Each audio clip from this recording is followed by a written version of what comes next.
Bueno, primero una masiva participación siempre es importante porque le da un piso de legitimidad a quienes fueron electos. Casi 13 millones de personas fueron a votar. Los votos y nulos, si bien fueron importantes, son normales ese porcentaje de votos y nulos, de nulos y blancos, perdón, en elecciones con voto obligatorio, digamos. No es tan raro en las democracias con voto obligatorio que haya ese porcentaje de blancos y nulos, por lo tanto me quedo con la cantidad de personas que participaron, con una buena jornada electoral. Y también me quedo con un par de riesgos, digamos, porque es importante que este proceso constitucional se cierre bien. Y yo creo que los dos riesgos son la desconexión de la ciudadanía con la cuestión constitucional y segundo, la constitucionalización de temas contingentes.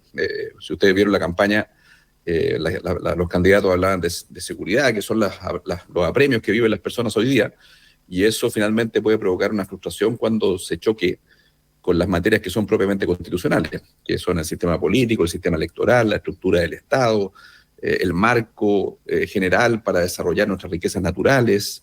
Entonces es importante que los candidatos que fueron electos hagan un esfuerzo rápido de reconexión de la ciudadanía con las cuestiones realmente constitucionales, básicamente diciéndole a las personas que si bien no son la solución directa a los problemas que las apremian, sí son una solución indirecta muy relevante, porque mejorar el sistema político precisamente posibilita que se produzcan los acuerdos para acordar una reforma de pensiones que lleva 12 años discutiéndose, digamos. Bernardo, hablamos un poquito al comienzo con Cata respecto a esta polarización que se da en gran parte de los países y que lo vivimos muy presente el día de ayer. ¿Cómo lo lees tú? ¿Tú lees que en general la clase política está haciendo una buena lectura de cómo es la sociedad hoy día, de lo que está buscando? Claramente es un proceso de mucho más largo plazo, como bien decías tú, pero ¿cómo ves tú este riesgo de polarización y cómo puede impactar en precisamente el resultado de la nueva Constitución? Bueno, efectivamente hay polarización, hay crispación en todas las democracias del mundo. La democracia representativa, liberal, está desafiada. Y por lo tanto, la preocupación que yo tendría de la lectura que hace la clase política es que esto no es un problema de sacar a las personas que han conducido a nuestra democracia en los últimos años, los últimos 30 años, por así decirlo, y que lleguen nuevas personas y eso va a enmendar el rumbo. En fin, creo que esto no es una cuestión, no es una discusión de personas, es una discusión de que el diseño de nuestro sistema político, electoral, de la estructura del Estado, insisto, el marco general para desarrollar nuestras riquezas naturales, ese diseño que comienza en la Constitución debe también adaptarse a los cambios, al cambio del contexto social. Esto no es simplemente reemplazar elencos, digamos. Entonces creo que también muchas veces los países que piensan que esto es una cosa simple, que basta con cambiar las personas que están hoy día en el gobierno, o que una nueva mayoría maneje el Consejo Constitucional para que de pronto nuestra democracia produzca una especie de conexión con la ciudadanía,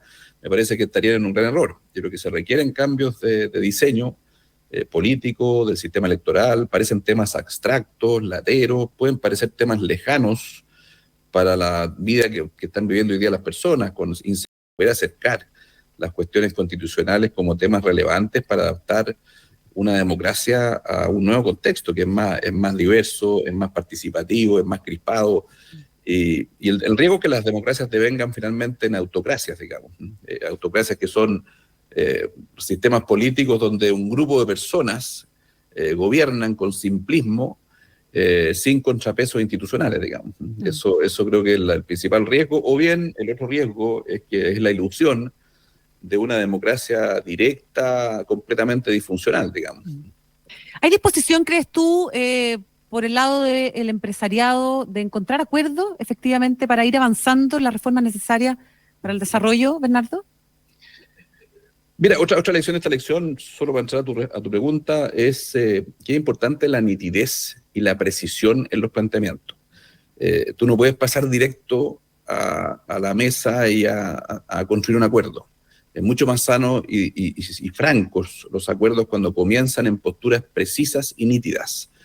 Y eso creo que ha faltado en todos los mundos, digamos, y creo que el partido triunfador de la elección de ayer, más allá de que se pueda discrepar o concordar con sus planteamientos, ha sido coherente, preciso y nítido. Eso es una buena lección para todos los mundos. Yo creo que el mundo empresarial tiene que, por mucho que hoy día o hace algunas semanas podría haber parecido inviable plantear un sistema tributario realmente adecuado para el siglo XXI, que promueva el emprendimiento, la inversión, el ahorro, tiene que hacer ese planteamiento. No puede entrar así como resignado a la mesa.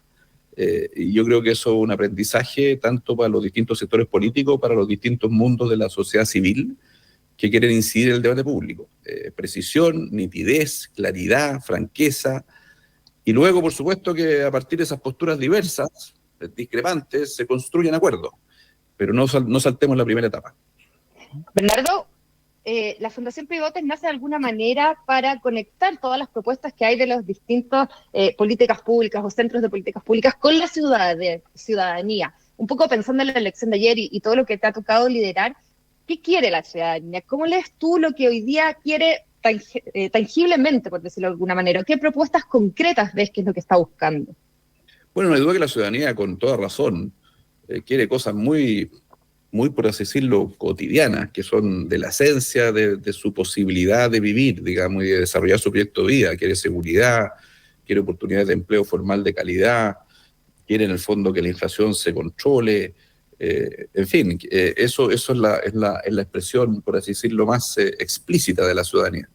Pero luego el desafío de quienes estamos por conectar, por así decirlo, las políticas públicas, las iniciativas privadas, y los preceptos constitucionales con la ciudadanía, tenemos que también hacer una acción sistemática, frecuente, decidida, de decir, bueno, esos problemas, por ejemplo, tienen relación con el sistema político. No crea usted, señora, señor, que el sistema político es una cosa abstracta que solo interesa a los políticos.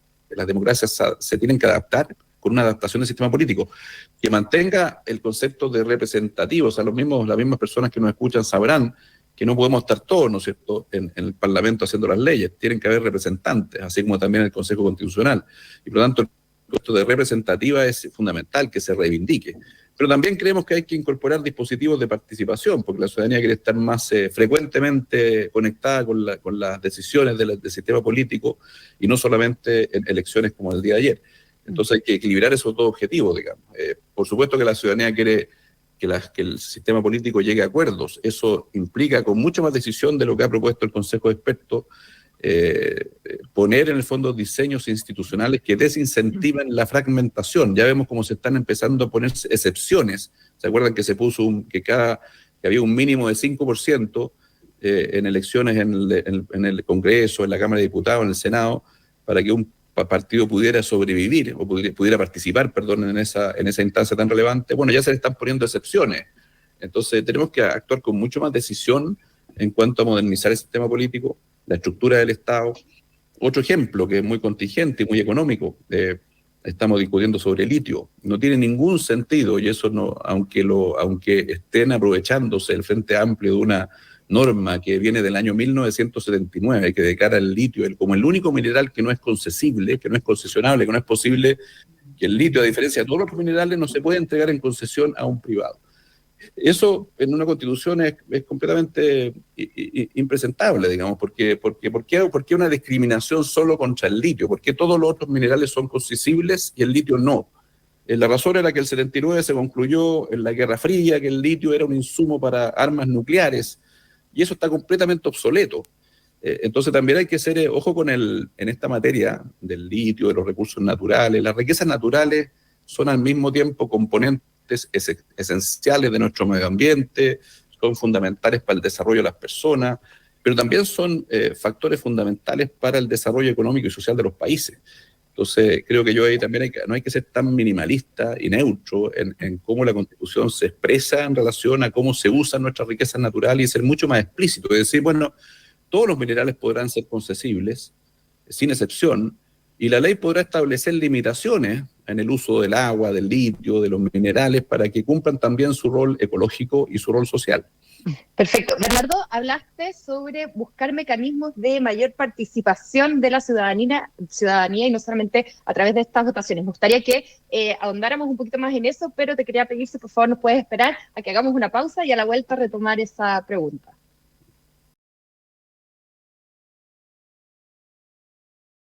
Puntualmente, ¿cuáles podrían ser esos mecanismos al margen de todas estas elecciones que hemos tenido, muchas en el último tiempo?